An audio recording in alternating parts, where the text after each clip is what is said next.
We are so thrilled to be partnering with Hinge. Hinge is the dating app designed to be deleted. As you all know, I'm a huge Hinge advocate as I met my partner of almost 3 years on the app. Even before meeting him, Hinge was always my go-to app because I met more relationship-minded people here and had some great dates. Clearly, I haven't been on the app for a little while, but I re-downloaded it to check out some of the new features. One that stood out to me was the voice prompt, my best friend's take on why you should date me, where your friend can hype you up. Not only does this make the profile creation less daunting, but it's not always easy to see your own green flags. So to test it out, I asked Yue some fun prompts to get her take on what I could put if I was dating again. So the first one, how long have we known each other? What was your first impression of me and how has that changed? Julie and I have known each other for almost 10 years. My first impression of Julie was that she's very social, but I've learned that she has a lot more depth to her beyond the social butterfly that she is. My next prompt, what do you think are my green flags? I would say she's deeply loyal. She believes in love, curious mindset, and she is fearlessly ambitious. And then last but not least, what kind of friend am I? Julie is the kind of friend who will always have your back, no matter what. Damn, that feels nice to hear. So download Hinge and try voice prompts today. Then find someone worth deleting the app for. If you've been listening to the pod, you know I'm marking my calendar for the big sale from Last Bottle Wines, one of our wonderful sponsors. If you don't already know, they're a Napa-based online wine shop that offers 30 to 70% off retail. And the best part, there's no subscriptions, no fees, and no minimum purchase, just a daily email with really great wine. And as I mentioned, they're having a massive sale. Their marathon sale is coming up on March 28th and 29th. They flip that one wine per day rule on its head and instead offer back-to-back, two-back deals. That means wines are only up on the site for a couple minutes at a time. We got a preview order with the mini marathon package of some of their favorites, and I'm telling you, it's a sale you want to get in on. And the best part is we're offering Dateable listeners 10% off your first order with code DATEABLE. Sign up at lastbottlewines.com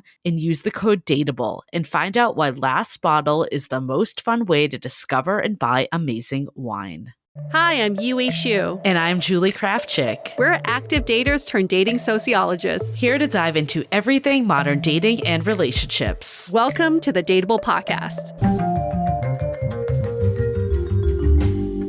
Dateables! It's another brand new episode of the Dateable Podcast where we dive into a dating topic that is top of mind for many of you who are in the trenches of dating right now. Yes. And today, it's just the two of us, which is always fun when it's just the two of us.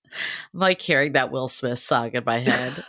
Just the two of us. I totally forgot about that. And maybe half of our listeners have never heard that song. That's okay. You can look it up.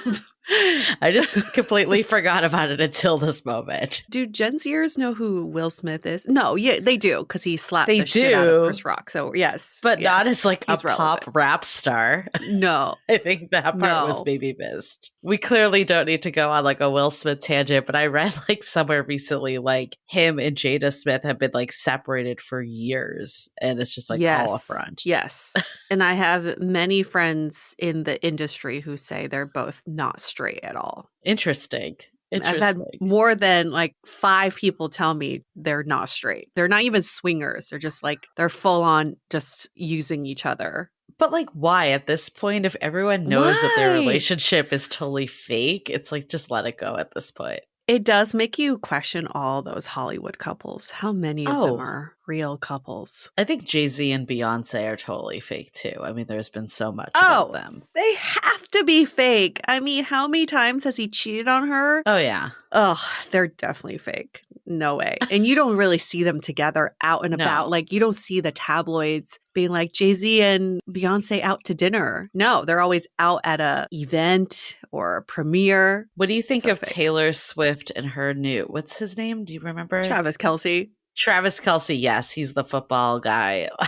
Clearly, I'm not a sports person, as you can see. But yeah, it feels really fake, doesn't it? I hate it so much. I hate it so. It's like, come on. Can she use her influence by dating someone not so generic, like cheerleader and football player? Can we be any more stereotypical? I'd love for her to date a politician or Yeah. environmentalist. I don't know, something more in her wheelhouse, especially if it's going to be for publicity. Why not date someone more influential who can make a difference in this world? Not like this football player, which I understand. I have a lot of friends who are Travis Kelce fans, and they tell me how cool he is and woke he is, but he is definitely not a family man. He's not been faithful. He looks like a typical fuckboy. So no, I don't like that at all. Yeah, I feel like a lot of her relationships have been fake. Like Calvin Harris was clearly super fake. Absolutely fake. But do you think they were fake or they were situationships? Ooh. I know, I was going to say, I was like, this is our transition to the topic because, situationships, fake relationships, there is a common thread here. Yeah, because any sort of involvement you have with someone, that is a situationship, even if it is for publicity. Whatever she's doing with Travis Kelce, they're still seen together. They're still spending time together. It's still a situationship. When I think of situationship, I think of just like this undefined, unclear, where are we? What are we doing? So I'm not sure if I'd put it in like that definition, but there is definitely something about a situationship that is a lot of imagination, a lot of things that, are in your head and might not be like a reality of a partnership type of relationship. So I think there are some similarities there. So would you say that period before you DTR, would you say that you're not in a situationship? I don't believe that's a situationship. I feel like, this is, everyone has subjective definitions of dating, right? It's like people will be like, we were dating for 6 months and it turns out they went on like 2 dates. So I feel like the word dating and going on dates and situationships, they all kind of get blended. The way at least I view it, I'd love to hear your thoughts after. It's like that early stage, you're just trying to figure out if this person is someone you want to spend more time with. Like the first month even, like I don't think I would call it a situationship. I feel like it's just dating. Like I'm just trying to see if this person is a match for me in any way. I think a situationship starts to happen when some time has gone on or you've been spending enough time with each other that inevitable, like, what are we is starting to happen. And you're just in this undefined space, whether that's because neither of you want to bring it up and you're afraid to have the convo, or because one person is actively trying not to bring it up. I think it could be either.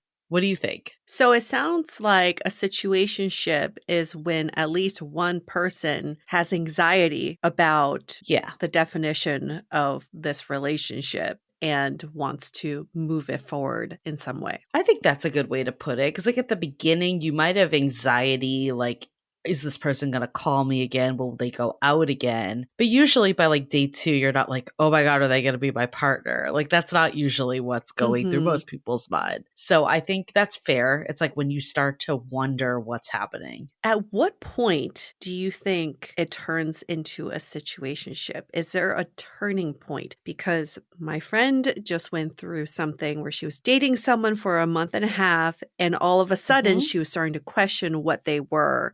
And had to have the conversation with him, to which he responded, I still want to just date a ton of people. So there was a turning point between just dating to, situationship. I mean, I think there's a couple turning points in what you just described and what happens for many.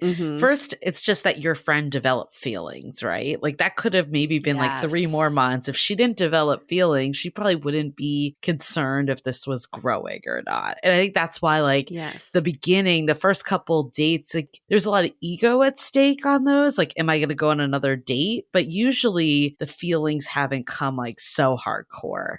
Or like maybe you like hypothetically think this could be a good person for you based on like their resume or just like the chemistry you have in person, but you're not like so invested. I think a month Mm-hmm. in, typically that's when the feelings happen. I don't know if your friend slept with the person she was dating. I think that could also be a pivotal point too, Mm-hmm. when you start to get a little more intimate, when things start to surface for you. So I think that's point one. Point two is when you actually bring it up to the person and they get like dicey about how they respond to it. It's either I'm not ready to define it or I don't want to define it. Like that's when I think it goes into situationship territory. So the first turning point is when you want something more. When you first Yeah. start catching feelings and want a little something more, it's that unsettling feeling. I'm not sure if I'm Mhm. going to get that something more. Everybody goes through a period of a situationship, at which point you can make a decision whether you want to stay in the situationship or do something about it. Yeah. And, we've talked about situationships at length. It's clearly a very popular term. It's funny because I look back at my dating history and I definitely had a slew of situationships, but they didn't have that title back Mm-hmm. then. They were just undefined No. messes or unrequited love where like I had way more feelings for the other person.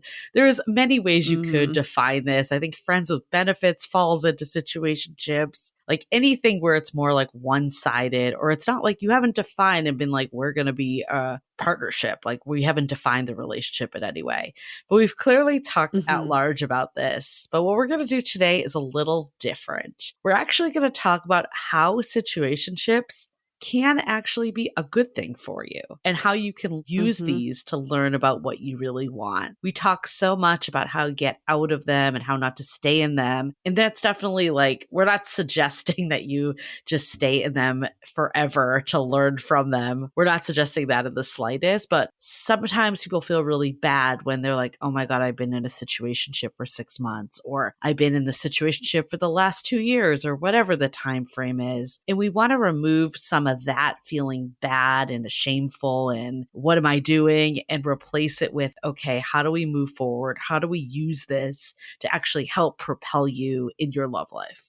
Right. Taking the shame out of situationships, because we do make people feel bad about staying in situationships. And sometimes that is just the layover you need to get to the Yeah. destination that you want. But we have to do it intentionally. So we're going to look Mhm. at some scenarios of situationships that you could stay in and Yep. some that you probably want to get the fuck out of. Yep. But first and foremost, situationships can benefit you in a way of learning more relational skills. You are Mhm. still in a thing with someone else, and you are learning more about them and about yourself in this situationship. So take it as an opportunity and a privilege to really get to know someone and to get to know how you would be in a relationship. Yeah, I mean, it might not be a full-fledged relationship that you want, but any experience is relational experience. And the more you interact with others that you're dating, whether it's like a couple dates or 6 months or whatever the time frame is, you are learning a lot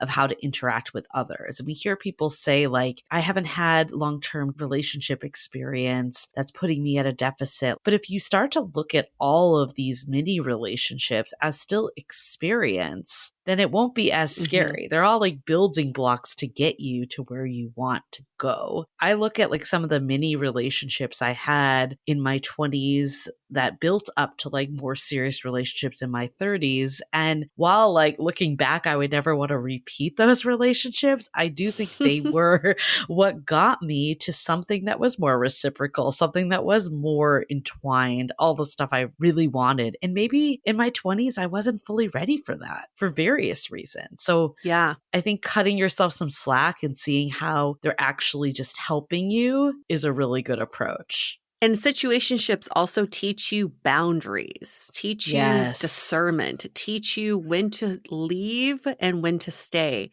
I think back to the situationships I've been in my lifetime, many of them. It taught me what I wanted Yeah. by being in a situationship. If the other person's not willing to give me that next level of a commitment, it taught me that I really wanted that.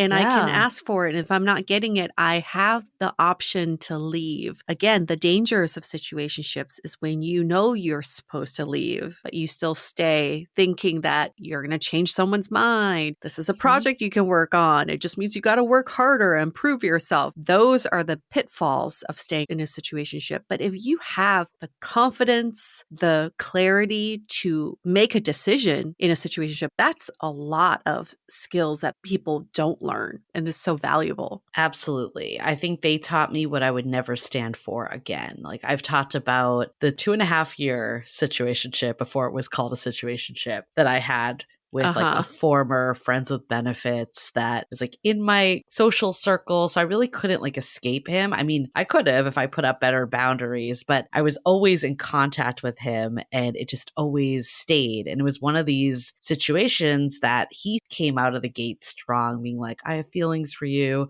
I want to be in a relationship with you. And then quickly detracted and was like, I do not want to be in a relationship. And then I stayed in this situationship limbo for 2.5 years, trying to kind of get back to like what he originally said, opposed to just take at face value, like this person doesn't want to be in a relationship. And after that, if someone ever said that again, I'd be out because like I realized I can't change someone into wanting what I want. And also, like I remember talking to a friend about this. They're like, being in a relationship does require a lot. Like you have to, like, even like things that are so simple of like planning your meals together. Some people just don't want to do that. Like they want to be on their own page. And you can't force someone into wanting to do that, or you're just going to always be disappointed because they don't really want to do what you want to do.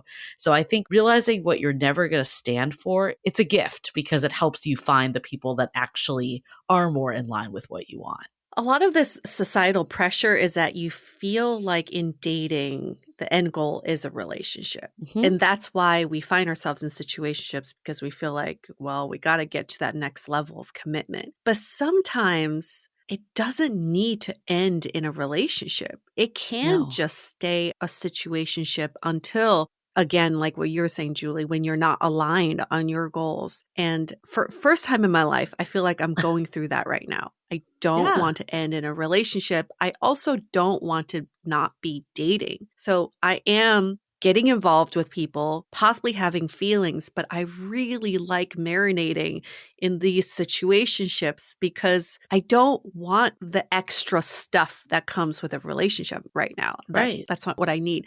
But I'm also meeting people who are in the same boat. I think that's the most important part. Well, that's where they go wrong, right? It's like when one person wants more than the other. Yeah, if both people are just like, I want a casual relationship, I actually feel like those are often not called situationships because like both people are just on the same page. Like a situation. That's true. Yeah, you're aligned. Yeah, like situationship is like, what is this? What are we doing? Like all this drama around it, where if you're both just like, I don't want something serious, then no one's really stressing about it and isn't freaked out anyway. But I do think like what you said, even those, including situationships, I do think they open your heart, which is actually really important. Like every intimate relationship you have helps you continue to like flex that muscle and just open up your heart and be receptive to another human being. And I think that is beautiful, even if it doesn't result in like this person being your person. Yes, it's expansion of your heart, and we can always expand. And it's not about the right person or the wrong person. It's about the person right now, the person du jour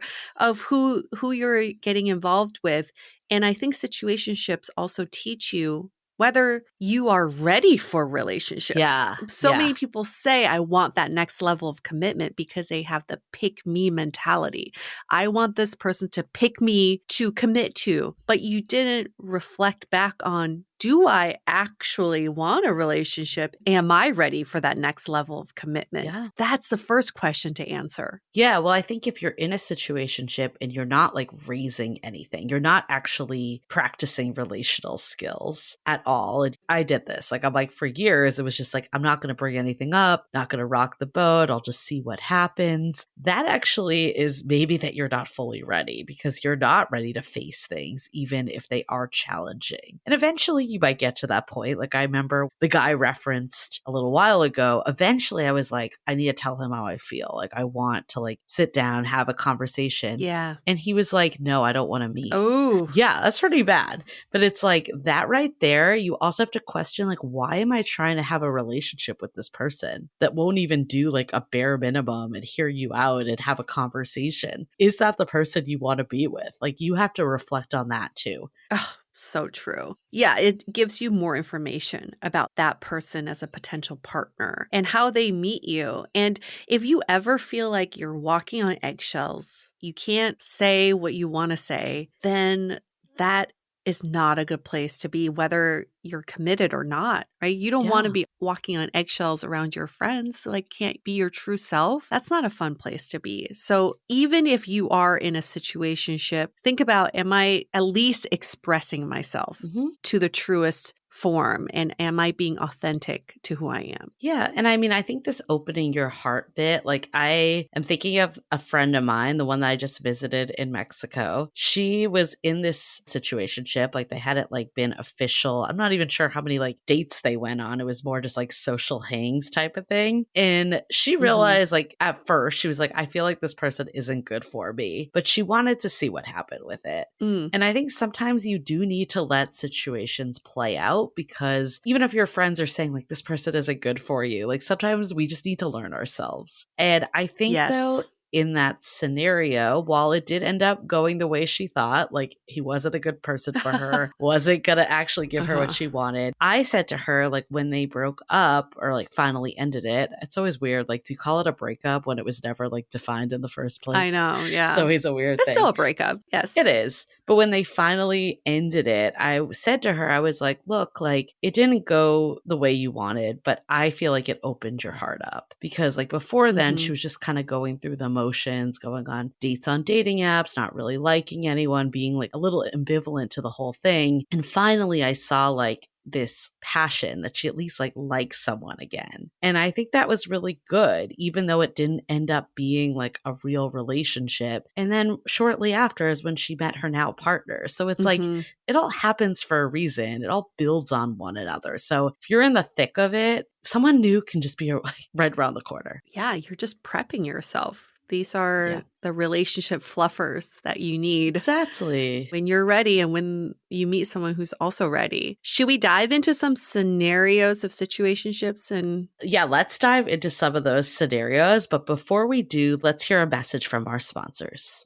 now, a word from our sponsor, BetterHelp. How does it feel to dwell and ruminate on something that seems like it has no end in sight? Not a good feeling, right? And personally, I've been there time and time again, having a hard time guiding myself out. And now looking back on those times, what I really needed was someone to guide me with tools and a thought process to move forward instead of staying in a cycle. When you learn how to find your own solutions, there's no better feeling. A therapist can help you become a better problem solver, making it easier to accomplish your goals, no matter how big or small. My BetterHelp therapist helps guide me through frameworks of problem solving, which I love because I would much rather someone lead me to the answers than just tell me what to do. It has been so healing to speak with someone who genuinely cares about my well-being, and I feel like I'm in good hands with a professional. If you're thinking of giving therapy a try, BetterHelp is a great, convenient, accessible, and affordable option that's entirely online. You just fill out a brief survey and you'll be matched with a therapist. When you want to be a better problem solver, therapy can get you there. Visit betterhelp.com/dateable today to get 10% off your first month. That's betterhelp.com/dateable.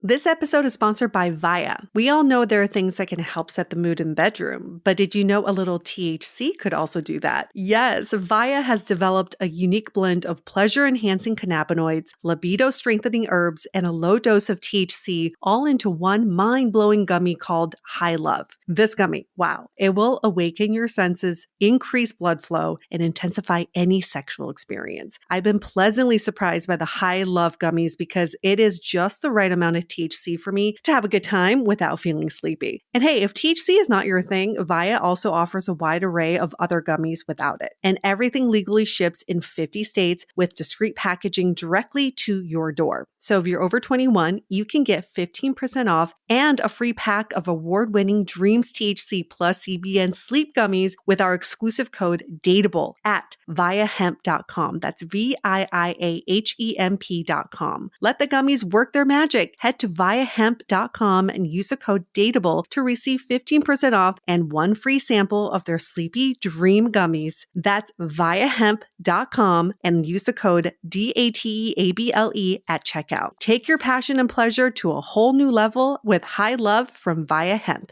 This episode is made possible by Armoire. Armoire makes getting dressed easy. With a clothing rental membership from Armoire, build the perfect wardrobe with brands that are high quality, unique, and recommended just for you. All you have to do is take a 5-minute style quiz and select items from your dynamic, personalized closet. The styles show up at your door in as little as 2 days. Then when you're ready for new clothes, just swap them out. Listen, I live in Southern California. There is absolutely no need for puffer coats or any sort of those winter jackets. But when I travel anywhere else in the world in these cold months, I'm often burdened with the task of getting winter clothes. And now with Armoire, I can just rent my winter wardrobe. It's brilliant. Right now, our listeners can give Armoire a try and get up to 50% off their first month. That's up to $125 off. Just visit armoire.style/dateable. That is armoire.style, spelled ARMOIRE.style/DATEABLE to get up to 50% off your first month and never worry about what to wear again. Try Armoire today.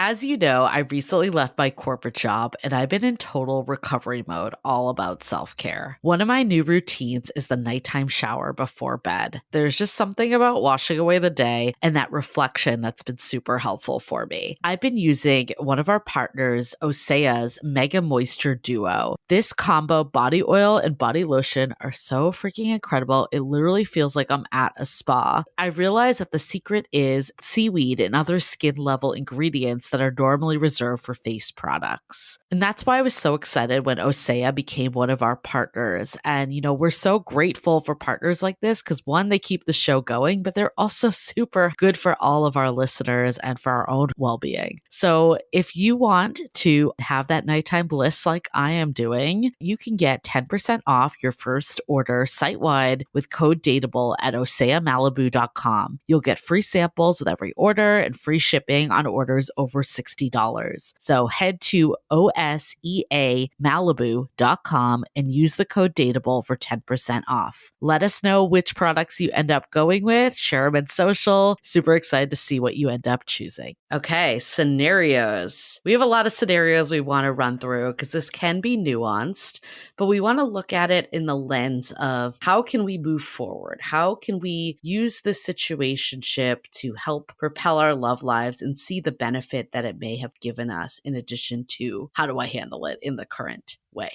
Scenario number 1, I've been dating someone who already has plans of moving in 3 months. I knew this going into the situationship, but I really like him. He's extremely caring, thoughtful, and I feel good around him, but it does give me anxiety that this is all going to end in the near future. Should I still proceed at the risk of getting my heart broken? Yeah, I mean, this one's tough because it has an end date in line. I think it really comes down to your mentality that you're in. Are you in the mentality of you're going to regret it if you don't try and you want to see how this plays out? Or are you in the mentality of like, I know I want a full-fledged relationship. This person is telling me in 3 months they're not going to be here. And also, what is your heart telling you to? Because there's the logical side and then the emotional side.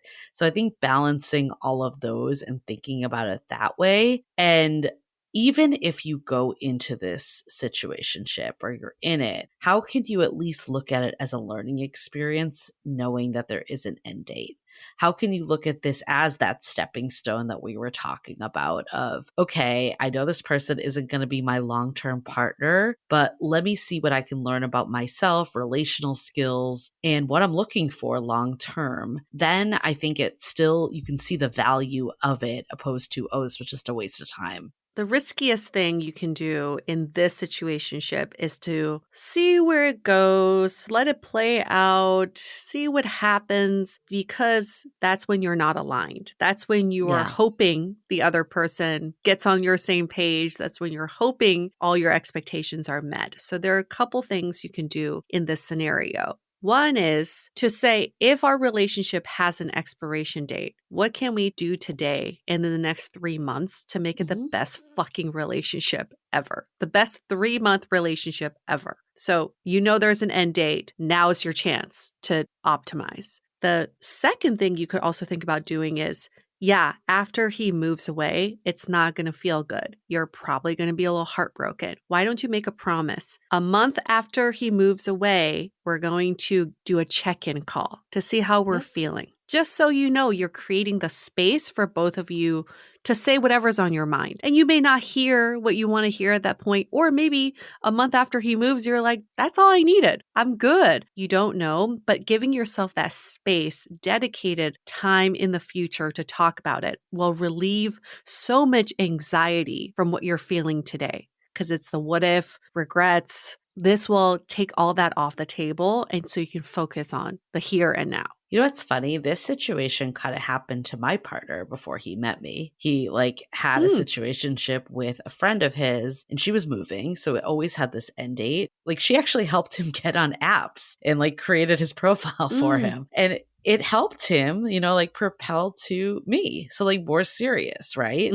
So I do think it depends on what you're looking for. You obviously have to know yourself. It doesn't mean that you're not going to be sad when this person leaves, but if you could also look at what gift they're giving you, that could be helpful in appreciating the whole situation, not just being oh, it was a waste of time. Yeah, exactly. You're still spending time together, so why not make it the best it possibly can be? And I know so many people in this situation would try to taper off the relationship. I'm just going to spend less time with this person towards the end and stop texting them back. That's game playing. What you're doing is just depriving yourself of what could be. Yeah. Lean in. Talk about, okay, if we're going to make the next 3 months the best possible, can we make sure that we hang out at least 3 times a week? Can we make sure that we have a bucket list of things we're going to do together? We're going to check them off together. How exciting is that? You're at least giving your full effort without trying to hold back anything. Because end of those 3 months, you might just be like, that relationship just needed to be 3 months. Trust me, if you can make it the best possible, at the end, you might just say, great, we're ending on a high note. This will forever go into my memories as one of the top situationships I've ever been in. Now I'm ready for the real deal with someone who is ready. That is exactly what happened with my partner. It was now I'm ready for something more. And this opened my heart to wanting something more. I also want to recognize people that recognize they can't do this, because I think a lot of it comes down to your mindset, where you are. I think for you, especially Yue, you're coming out of a relationship. So maybe you're not as in a rush for something. But if you're someone probably how I was at the end before I met my partner, I didn't really want to spend time exploring things that I knew didn't have the potential to be something more, because I had done that before. And I was that was heartbreaking to me. So I also think recognizing where you're coming from, and it's okay to just be I don't want to do this because you're moving in 3 months. That's okay to have that boundary. And I think you're actually still learning from that situationship, even if you don't let it play out for 3 months. You're saying, okay, I'm really clear about what I want right now, and I'm going to go find it. Yeah. Okay, scenario number 2. I've been in a friends with benefits situationship for the last 6 months. We started off in the same friend circle, and things developed after she told me she had feelings for me. We have fun together when we're out and the sex is great, but she's made it clear that she's not looking for anything serious, and we've never actually gone on a real date. I know she likes me though, despite not wanting anything more than our arrangement now. What can I do to turn this around? Friends with benefits. Well, friends with benefits only last until the benefits are gone. And when the benefits are gone, you're also no longer friends. So this is one of those things. It's yeah, let's address it now. I mean, the fact that you haven't been on a real date is sort of kind of the first place to start, because I think to have someone see you in a different context, you have to also be intentional about what you're trying to create. So we see this a lot with casual scenarios is we hang out all the time and we've been spending time, but it's not formal, it's not intentional. Well, then the other person will see you as not formal, not intentional, completely casual, right? First thing you could do is ask this person on a date. I really want to take Yeah. you out on a proper date. I don't know how we're going to get along and how this will go, but let's explore and see where it goes. On the receiving end, that's kind of exciting to be like, wow, okay, let's see each other in a totally different context outside the bedroom and with clothes Yeah. on. Wow. What a concept. And just have no ties to the outcome, more just curious about how we're going to interact with each other. I really like that. Like, I'm thinking about the scenario I shared about my very similar situation, right? The friends with benefits situationship, where I like eventually got the courage to be like, I want to reach out and tell him I want a full-fledged relationship. Because at that point, I was like in love with the person. But to him, like all those other steps were missing also. Like, I could have just been like, do you want to go on a date? You know? Yes. And I'm not saying like it's a lot to just all of a sudden dump that when you haven't done any of the follow-up steps. And back to building your relational skills. Just doing nothing in this relationship and hoping for the day where they come around and change their mind. Yeah. That's not actually building your relational skills. Having those tough convos are really helpful for the day that comes in your relationship that you're going to need to have tough conversations. It won't be the same conversation because hopefully in your relationship, that person's committed, but it doesn't mean that once you get into a committed relationship, there'll never be a difficult conversation you need to have. And there will never be a time that you two aren't on the same page, because that is inevitable. So if you can use this as like practice for those that are going to eventually come, then this is not wasted time, in my opinion. Putting yourself on the line, being vulnerable, taking risks. The true definition of vulnerability isn't what we think it is, like just pouring our heart out and talking about our past traumas. It's actually taking risks and potentially being rejected. But if you don't do that ever, like you're never going to grow in dating. So use this opportunity to at least try doing some of that stuff. We're talking about evolution here. Sometimes we go from 0 to 60. We go from a situationship to, do you want to be in a relationship with me? Like you were saying, Julie. But how can someone picture that with you when they haven't experienced what you're like in a relationship, when you've just been casual this whole time? There's a context shift.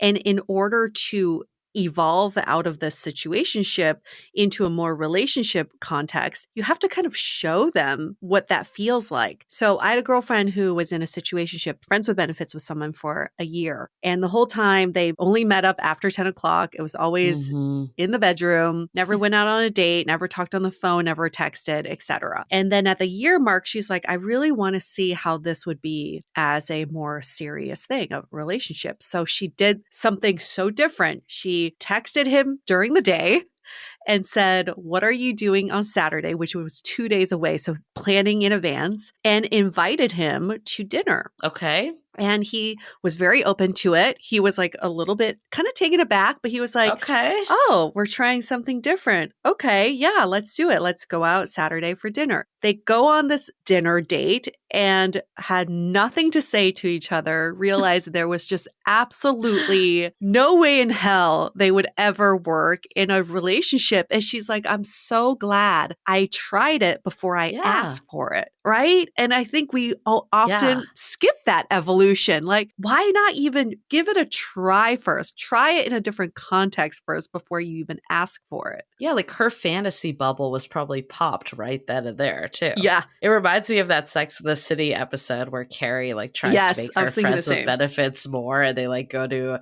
sushi restaurant. She's just like, oh my God, I cannot be with this person.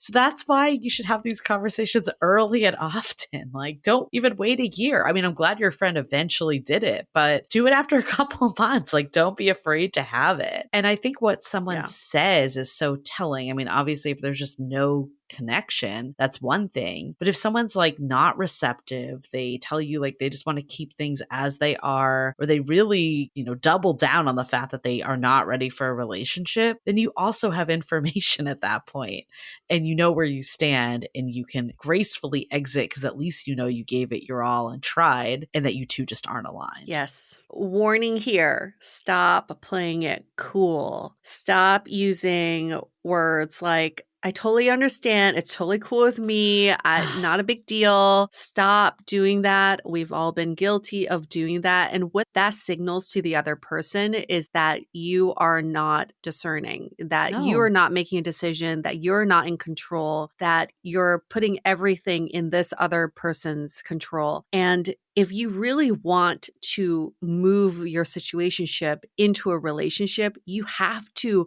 stand confidently in what you're trying to get at. So if the other person's like, in my friend's situation, if she asked him out to dinner and he was like, you know what, I really don't want to be part of that. I don't want to give that a try. The worst thing she could have done would have been, it's cool. Yeah, let's just go back to what we're doing. It's all good. Yep. I'm just putting it out there. No, she would then have to really stand her ground and say, okay, well, I'm ready to evolve this situationship. And if you're not, then this is not going to work out. So stop playing it cool, because if you play it cool, you're actually not benefiting anybody in the scenario. You're just prolonging something that you want.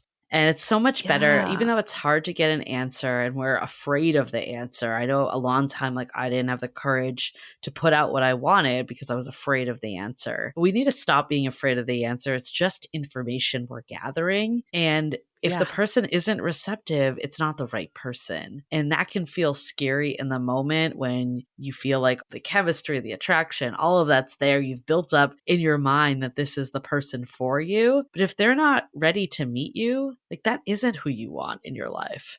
If you have the conversation, it's kind of like what you were saying, Yue, like you need to be strong about what you're saying. Yeah. We see a lot of people like have these DTR conversations. And they're like, so what are you looking for? Yeah. And it's like, start out with what you're looking for. And it can even just be like, I've been having a really great time with you over the last 3 months or 6 months or whatever it is. Eventually, I do want a long-term committed relationship. Where are you at?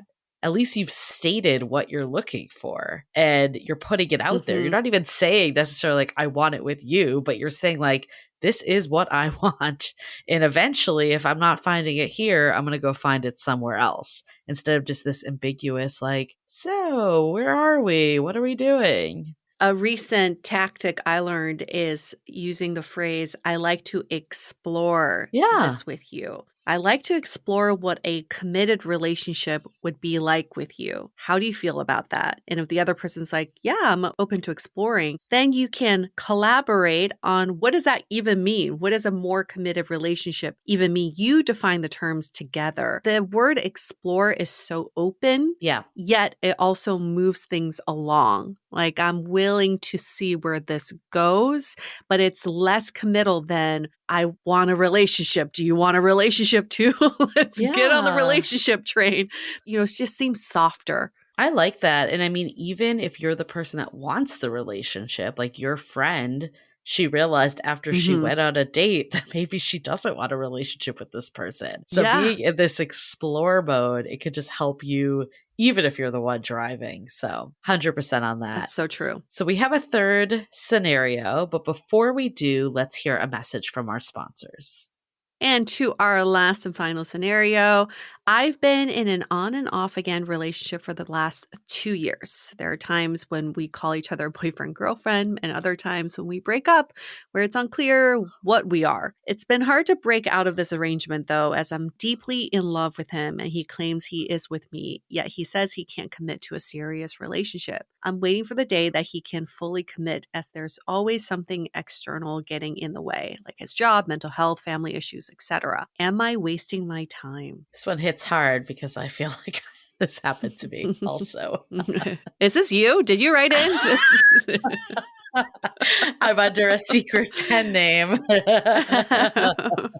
I don't think it's ever a waste of time because you're always learning and Mm-mm. growing. So I don't like that term. That being said, if you're just continuing the same cycle over and over again, you need to evaluate and see if there's something different that can be done. Because just doing the same thing, expecting different results is a waste of time. I don't want to say like the last 2 years have been a waste of time because I don't think that's the case. If you really want to move this forward, I think that there needs to be some larger stakes in the ground of like, I really want to be in a committed long-term relationship with you. Not even soft at this point, like we were just talking about, because it's been 2 years. You know you want to be with this person. There needs to be, how do we cut out this on again, off again? Because that is not a stable relationship in the slightest. And as someone that has been in an off again, on again relationship to what I'm in now, it's so clear like how unstable that was, even though it didn't feel like it in the moment, and how that would never have worked for like a life partner type of relationship. Getting clear of what is it that you actually want. I think sometimes too, we can be blinded by the person that we're with because we are in love and we have all those love hormones going on and the brain chemistry and all the stuff that's happening. Is this actually the person you see yourself doing life with? That's a reflection before you even have that conversation with them. And if the answer is yes, how are you two going to do something different? That's the way to get out of this wasted time. The word that worries me the most in this one is waiting. Anytime you're waiting for something to happen, waiting for someone to change their mind, waiting for someone to get out of the funk they're in, you're the one in trouble because you have Yes. absolutely no control No. what is happening. No. You are just the sitting duck. Why would you want to live your life like that? If you ever find yourself waiting, that's a time to take action.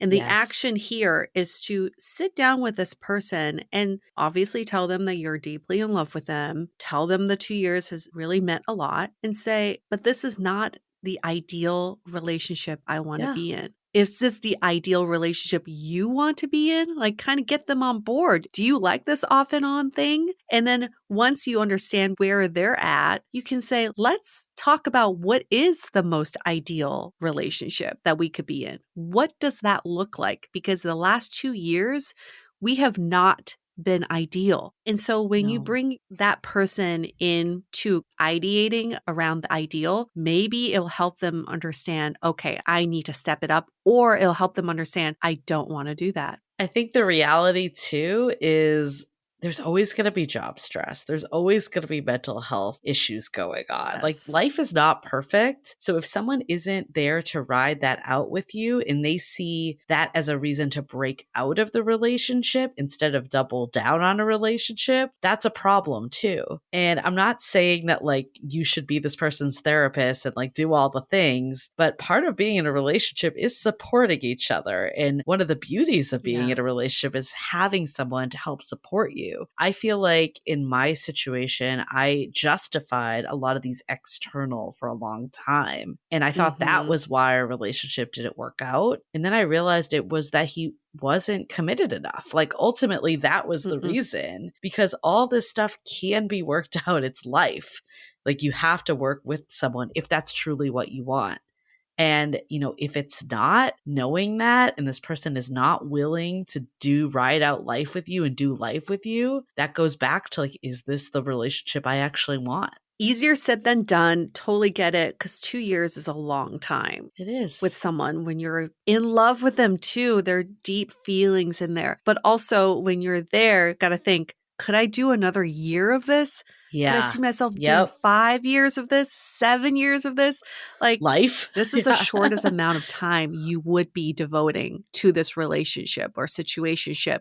Do you want to keep going? Do you want to devote one more day? Right. That's a better way of looking at it than being like, oh, I spent 2 years on this. It's like, yeah, but there could be more. Do you actually want to spend more of that time? And it's not a me against you kind of mentality, which it sounds that way in situationships, is find every opportunity to bring them in as one team. And if they're not willing to work as one team, you have your answer. You know, if they're like pitting you against them, giving you all these excuses for external factors. They are the one not being a team player. And that gives you information to say, I want out because I don't feel supported on this team. Yeah. These are just not easy scenarios when feelings are involved. But I know some of you are saying, I've never felt this way about someone. This is the deepest I've ever felt for someone. This is the first time I've ever fallen in love with someone.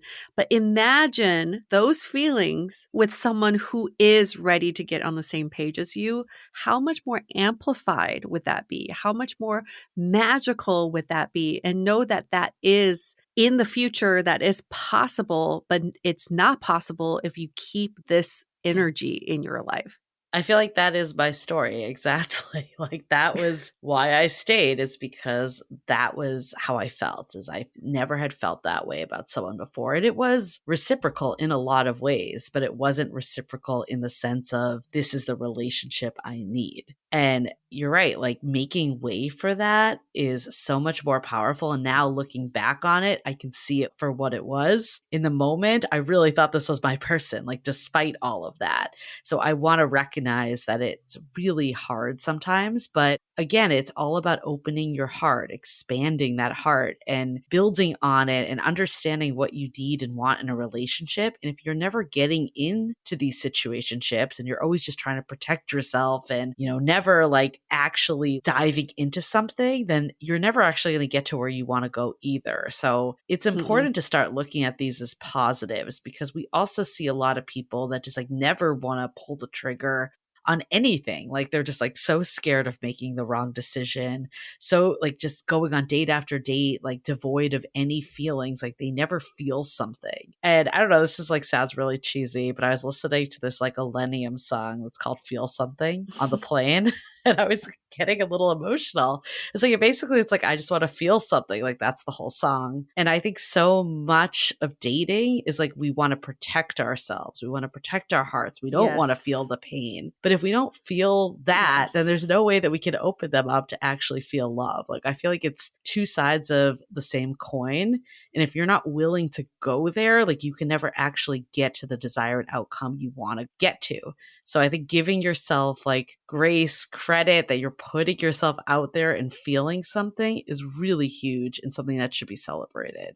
Putting yourself out there is a risk, but it comes with so much more than just the risk itself. There's such an upside to all of it. Even if you get your heart broken, you still felt the privilege of feeling something for someone. What an amazing feeling. As you know, Julie, and as our listeners do know, I didn't feel anything till I got Mojo, my dog.